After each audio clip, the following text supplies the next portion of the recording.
My name is Denise Moore, and I've been listening to Blacking It Up since the very first episode. A little bit about me. I was born and raised in Maryland, and after I graduated from college in '07, I decided to move to New Orleans to participate in the rebuilding efforts. I volunteered during a spring break in college, and I loved it down here, and I've been here ever since graduation. Um, my first exposure to Elon James White was, I think it was from the Black Folks Live Journal webpage. Someone had posted, it might have been him, but someone had posted one of his This Week in Blackness videos. And I watched all of them and thought they were hilarious and insightful. And then I think somehow I found a link to the different podcasts he's done on iTunes. This is probably back when I was in college, so before 2007. But I found the old Blacking It Up with Bossy. I found the White House 1.0.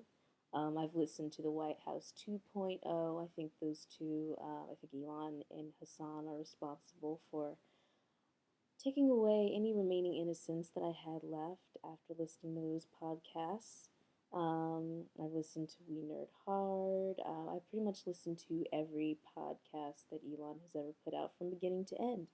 And when I can't remember how I found out about Blacking It Up specifically, but I think when I first started downloading it from iTunes, they had only done a couple of episodes, and so I wasn't very far behind. And I've listened to it pretty much every day ever since. Um, when I had a job, up until a week ago, I would listen live while I was at work, but I couldn't really participate in the chat room. I'm not just a cubicle Negro. We had an open air space in my office, and so at any point, my boss could just walk up behind me and go, "Hey, what you doing?" Been able to participate in the chat room much, but I do try to tag items for the docket, articles about topics that I think would be interesting or disturb me greatly. Um, I think the reason why I love Blacking It Up so much and such a diehard fan is because um, there's so many ways I could get information about what's going on. There's a lot of blogs that I read about racism and social issues like that.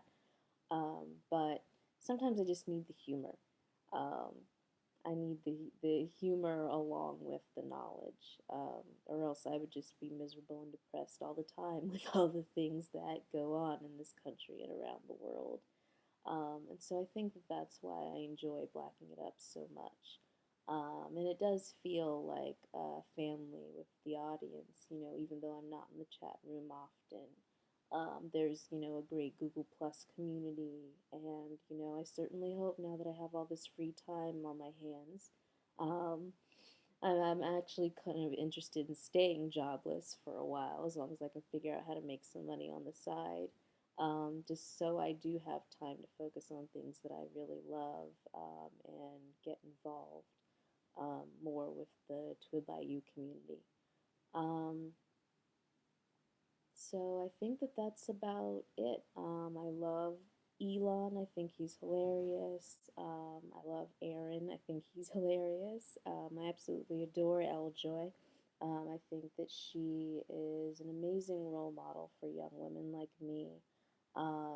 She's beautiful and intelligent, and she works for herself, which I think is great. That's something that I aspire to do. I'm tired of having bosses and working hours from 9 to 5. I want to do my own thing and work for myself. And I really admire what Elle Joy has done at her age, being so young and having a career um, like hers. So I think that that's about it. I love the TWIBIU family, and I'm looking forward to seeing what Elon and Team Blackness can do over these next couple of years with the show.